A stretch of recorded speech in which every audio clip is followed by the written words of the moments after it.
O direito da família converge com outras legislações no país.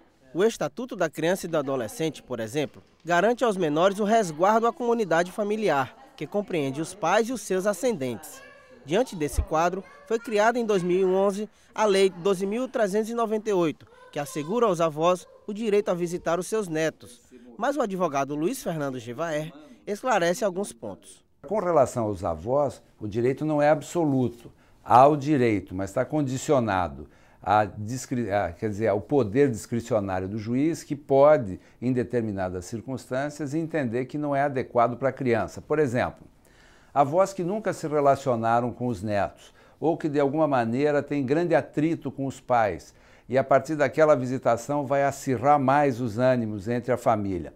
Nesses casos, o juiz pode autorizar gradativamente ou se valer dos serviços que a vara de família tem para atenuar o conflito entre esses parentes e permitir que a criança conviva o melhor possível com seus avós.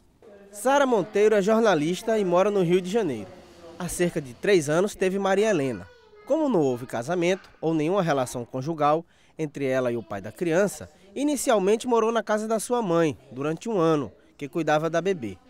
Os avós paternos moram em outra cidade do estado, mas ela conta que jamais impediu que sua filha fosse visitada pelos avós, sendo que algumas vezes ela mesma a levou para o encontro.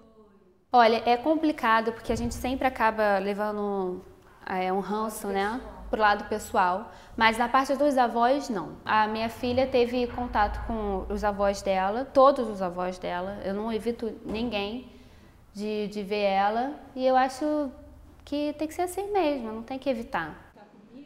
A psicóloga reforça os ganhos emocionais que uma criança pode ter com a presença dos avós.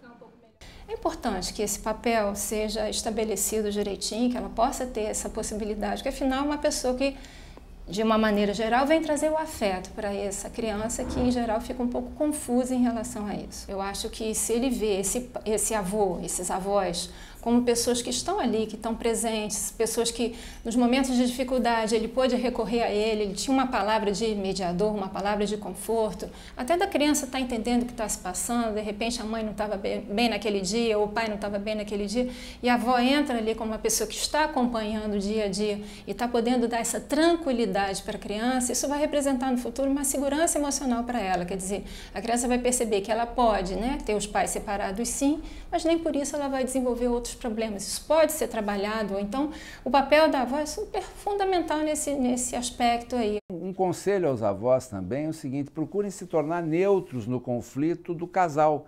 Como mediadores?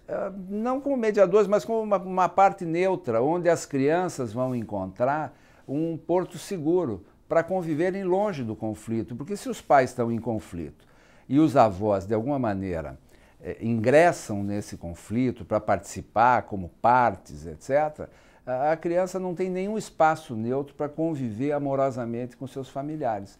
O advogado ainda fala sobre a possibilidade de, em caso de quem detém a guarda impedir a visita, isso se torne num problema de alienação parental. Qualquer ato no exercício da guarda ou do poder familiar que implique em prejuízo para a criança na convivência com seus familiares é alienação parental. Ela pode ser branda, ela pode ser um pouco moderada ou ela pode ser severa. E a lei da alienação parental, ela prevê punições gradativas também, que vão desde uma simples advertência até um tratamento obrigatório, compulsório, determinado pelo juiz, e finalmente a perda do poder familiar e da guarda da criança.